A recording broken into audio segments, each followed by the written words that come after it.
Hello, my name is Ozzie, and this is Metroid Prime Part 8.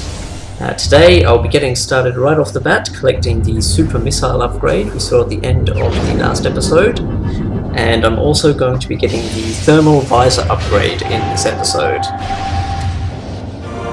So super missiles, to fire them you charge your shot and then press the missile button while your shot is charged. It consumes 5 missiles in one go, but they are extremely powerful. That said, I don't really make a great use of them, ever. I hardly use them at all, except for breaking things that require super missiles to be broken. But there are a lot of tactics or a lot of strategies on various bosses where using super missiles does, speed it up quite a lot. I'm just not very good at all of that. So working my way further into the Space Pirate base, I come up to this little rooftop area where I have to kill off several pirates. Once these ones are killed, 2 space pirates on jetpacks will come in, and they can shoot missiles at me, which can be quite damaging. You see them coming in now. And when you kill them, they will attempt to dive bomb you and explode, which also hurts quite a bit. But it is relatively easy to avoid. So you see me making use of the wave beam's charge shot to stun them while I kill them, and it keeps them from moving around too much. They can be quite agile, and it also means that they're not shooting at me while they're stunned. And after killing those 2, 2 more fly in. I believe it's 2 anyway. No, it was 3. And once you kill off these ones, the exits will unlock. There are also a lot of boxes in this room, which can be good for resupplying if you use a lot of missiles or take a lot of damage. You can blow up all of these little boxes and they'll contain health and missiles. You see me just filling up my energy there before I head back into the base. And forgetting to scan the elevator console.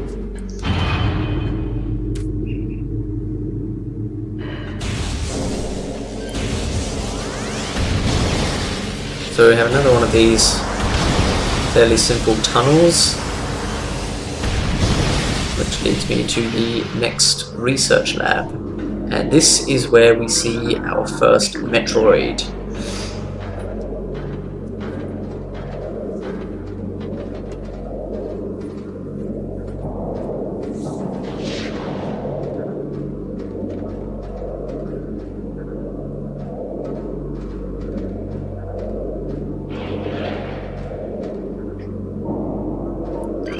Now, one thing worth noting, that while Metroids can be a pain in the ass, especially if they latch onto you, you have to bomb to get them off.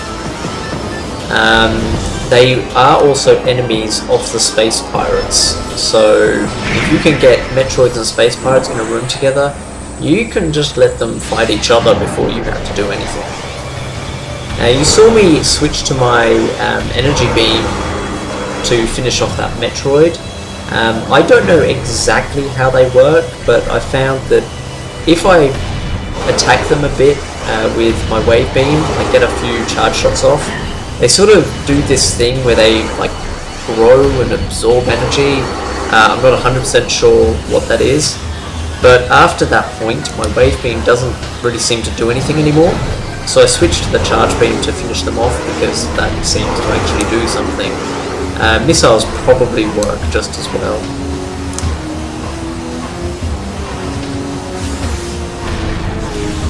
You can see me taking care of some of the pirates from this vantage point. They don't really seem to know where I am or know where to shoot. They're not even moving that much. So I think the fact that they can't get to me has them confused, because there's an elevator that gets up to this little platform. So once I move up here, they can shoot me, no problem. But where I was standing before, I think The AI just had no idea what to do. So jumping up to this little platform here, there's actually a path you can roll along which leads to a missile expansion pack. Getting up onto this path is a little bit fiddly if you're not already on it. So you can see in my second attempt here, you can actually just walk onto this path and then enter Morph Ball. And the changing camera angles as you're doing this don't help much either. It's very easy to roll off the edge of this platform, so you see me taking it very slowly. Don't want to mess it up. The number of times I've got to this corner here and fallen off, just nearly every time I play through this game, I will fall off right at the end of this platform. But for my recording, I managed to hit it first time. And here you can see an energy tank inside the tank, which I can just blow open with a missile. And there is also another Metroid in one of the tanks on the floor here, which you can accidentally break out of the tank while you're fighting the space pirates, or you can do it on purpose if you want to take advantage of the AI attacking each other. But we're done now in this room, and there's a door in the floor. I think I'm just looking for any logbook entries, but there aren't any more. You get rid of these boxes and there is a door in the floor. This is where we want to head off to next. Just some ice beetles to take care of here. I think because of where I'm standing immediately under the exit, they can't work out how to attack me, so they just sort of bug out and keep burrowing back into the ground. So yeah, you do need to move into the room to actually be able to fight them properly. And now we're heading into a fairly dimly lit room. There's some space pirates in here that you can take care of at the entrance quite easily. They will not, like any enemy will not exit the room that they are in. So if you just fight them at the entrance, they can shoot at you, but like the stealth melee ones, they'll just run up to the door and get stuck. They won't be able to get to you.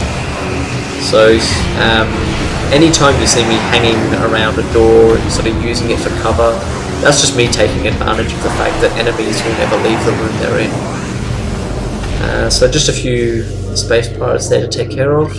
Now I have 3 of these terminals that I need to scan that will disable the force fields protecting this thermal visor upgrade.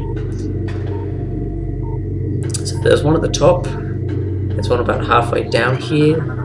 You might also notice that there's some security turrets as well, and I believe I just destroyed them on the way down.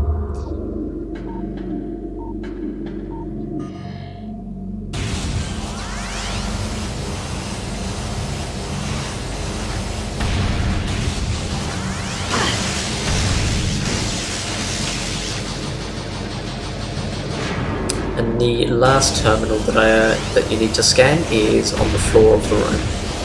You'll also see at the bottom there is another exit that has a white barrier on it. You need the ice beam to get through those doors, so I can't do that yet. I'm just here for the thermal visor, which is what I need to continue.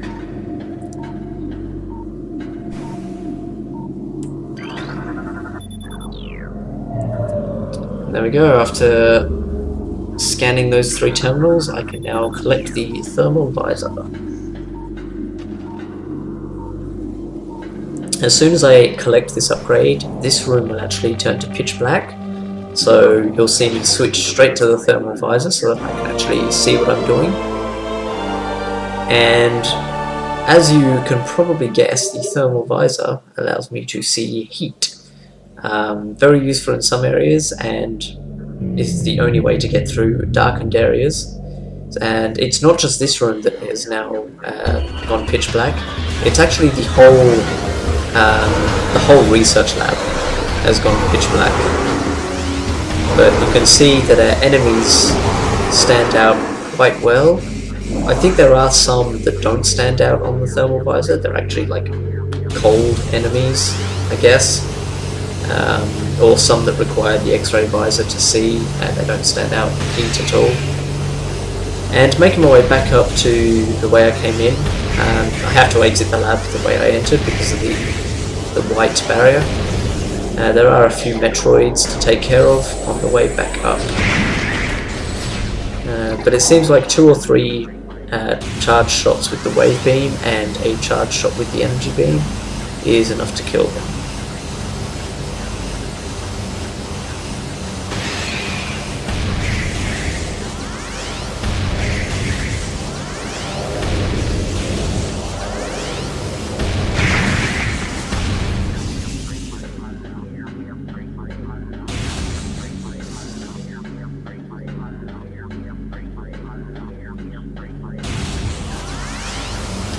You can see at the top of the screen there in front of me, there's this little icon I can lock onto.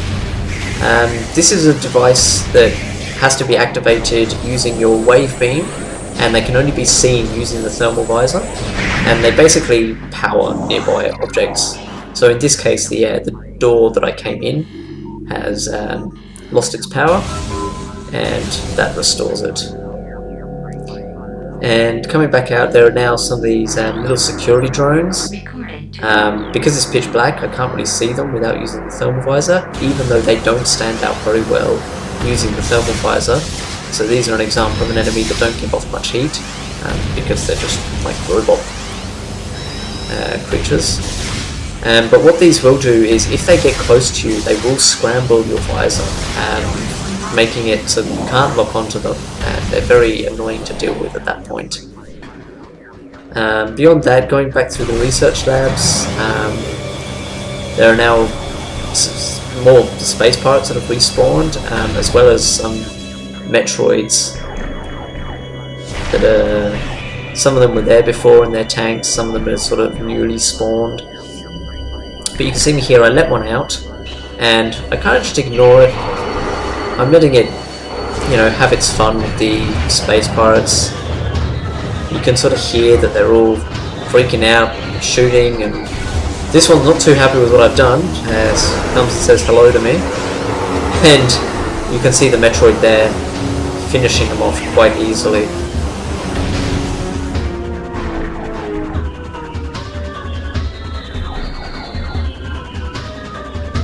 At this point I know there are still enemies in the room because of the music, so I'm just looking for them. I don't know if it's the second Metroid, I don't know if that's still alive, I don't know if it's just space pirates, or if it's that turret right there, which is pretty much invisible to the thermal visor. And there are a few of those turrets on the way back that you kind of have to watch out for. But they will generally see you before you see them, unless you know exactly where to look.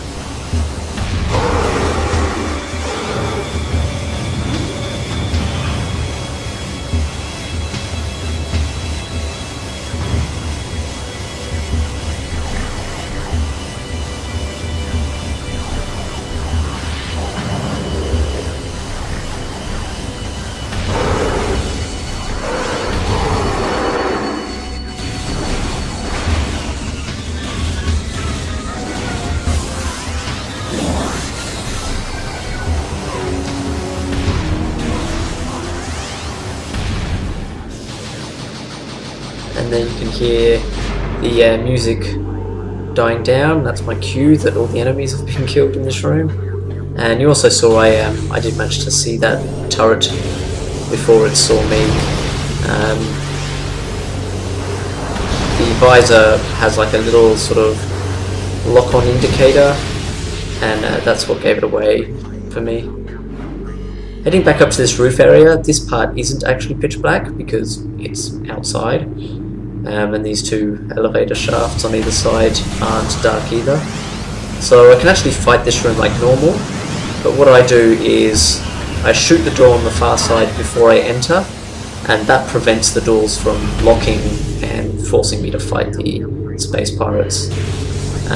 It is also possible that the doors don't lock again at that point, but I'm fairly certain that they do. So, not wanting to waste any time, I just head straight through. And now there are some enemies back in the bottom of this room, but I'm going to ignore them for now and save, and I'm going to end this episode here. As always, thank you for watching, and I will see you next time.